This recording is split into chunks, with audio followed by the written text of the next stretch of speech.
Hi, I'm Hi. Sarah from The Upcoming. Such a Hi, pleasure to speak to Sarah. you both. How are you doing today? Okay. Good, yeah. Good. Thanks, Sarah. Nice that you're in the same room. Usually with these junkets, you're all in different places, so that's a It's Yeah, a we so luxury. nice. two out of the three of us are in the same room, so we'll take it. Right. So I Want You Back. What a brilliant rom-com. It's kind of got, vibes of When Harry Met Sally, with He's Just Not That Into You. And one of the things you also mentioned in the film, Cruel Intentions, lots of things kind of going on in this film. So Uh-huh. what appealed to you about being in this rom-com? The The script. I script. read the script and I thought feels like a classic, like you said it, like one of those classic rom-com movies, and it feels like a good version of one, and I was dying to do it.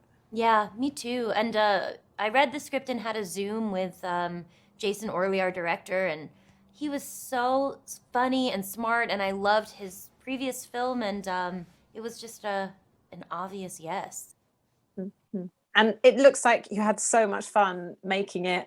And there's lots of great scenes in there where you can bounce off each other, but also some tricky ones. So what were some of the most fun bits, but maybe the most challenging? I don't know, the karaoke scenes, jumping off buildings, getting perilously close to doing a threesome.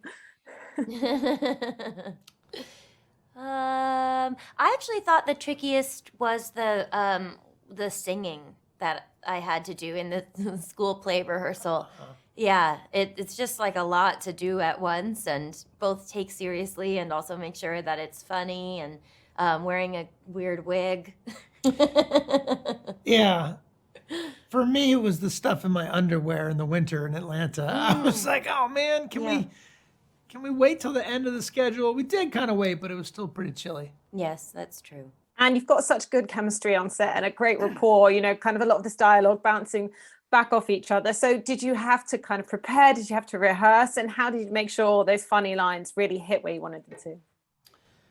But we did like one rehearsal, and you were I any was minute from having a about to child. have a baby. Like Yeah. I was like, I remember I was wearing, I believe, white overalls, and I was like 9 months pregnant, and I was like, why would I have worn white overalls That's to funny. this? This In is my a memory, really weird they were choice. black overalls. Maybe but they Do you were. have black overalls? No? Then you were wearing white overalls. I know. I mean, I'm like, maybe they were. I don't know. That entire time was Yeah. like, like I'm about to just like face the portal to another dimension. Yeah, but then once we got filming, I don't know, we just kind of clicked. It was easy. Yeah, we just. This guy, come on. I enjoy working with you a great deal, and I feel like it Ditto. was very comfortable, and I loved every second of it. Me too. I wish we were still making the movie. Me too. I'm glad I get to do this. This Me is too. like, finally I get to be back together. Yeah. And it feels like kind of what makes the film great is there's quite an irreverent humor to it. There's lots of kind of subverted expectations, things that may be teetering on, the verge of bad taste. So, what do you think makes a great rom-com? And what is the great way to kind of get that balancing act between what's, not too cliched, but also not go too far? Oh, I think like the realness of the heartbreak Mm-hmm. is a good way to start. And like the idea that the people aren't like they're, as you just said, like the people are making bad decisions, but they themselves aren't bad. They're just hurting. I think that's a nice place to begin. I think, yeah, if it's really a movie about people and you understand those people and you can relate to them, and not just your main characters, everyone involved in the movie, it really, you get to know Scott's character and Gina's character and Clark's character and Manny's character. You really understand them as people, and they're well rounded. And I think when you start there and then you have a nice story about real people, then you can go be as funny as you want because you've done the work of saying, well, here's a story about people we can all relate to. And you know what? There are some moves that like you really want to see. Like kind of like how when you go to a baseball game, you just like want to see a home run, and it's not cliche because it's just like a classic move, and if it has the energy of the hitter, then it's just like a new thing. That I think is like there's a lot of that in this movie. It's like a lot of people being like, look, like a lot of embarrassment and being unsure and sweetness, but it is I think like the characters that Isaac and Elizabeth wrote are really they're really alive. Yeah. And what were some of the rom-coms you enjoyed watching growing up that maybe you had in mind when you were making this one? What were some of your faves? Well, I mean, when Harry Met Sally, Yeah, of When course, Harry Met was Sally. amazing. I love anything Nancy Meyers ever did. I love all those movies. I really love when Diane Keaton cannot stop crying in It's Complicated. No, something's got to give. Sorry, Yeah. that's wrong. Yeah. Terms of Endearment. Oh, Even yeah. though it's sad, it's also very romantic. Broadcast News. Wonderful. Yeah. That's a really good one. There's a lot of good ones. I love Sleepless in Seattle, obviously. Oh, Sleepless in Seattle. Come on. Anything Sandra Bullock, also. Yeah. She is so winning. What a lovely...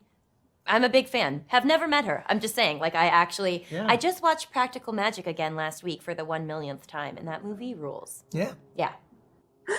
I think what's also great about this genre, of course, there's a lot in there that's just for laughs, there's a lot of comedy, but, it's also got, underlying themes that come out, with that kind of insecurity people have of hitting a certain age and being kind of left behind where their friends are having kids, but also being unsure of the right moment to commit. So, what do you think are some of the themes that come out of a film like this? Well, as a 27-year-old myself,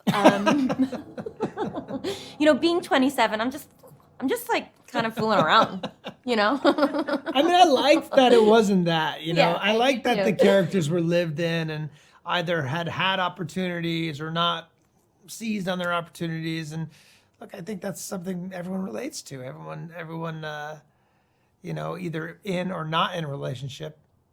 Yeah. It really, like, the idea that you should hang on to something because the timing is right is, like, essentially wrong.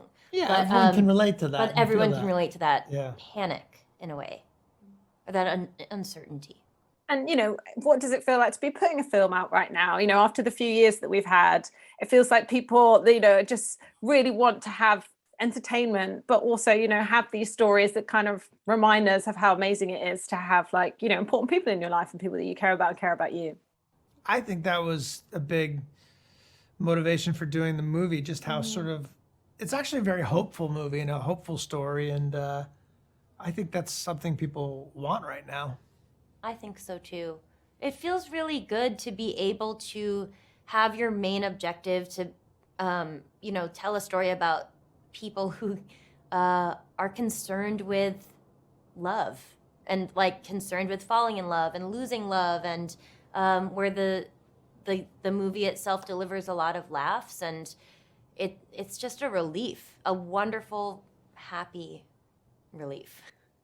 And can you quickly tell me your next projects? I believe you've got different things in the pipeline. My next project coming out is the Marcel the Shell feature film, which is coming out through A24 pretty soon. And I am very focused on the It's Always Sunny in Philadelphia podcast right now. I'm working on that and loving it. It's been so great to speak to you both. Thank you so much. And I can't wait for everyone else to get out and see this really funny, brilliant film. Thank you. Thank you.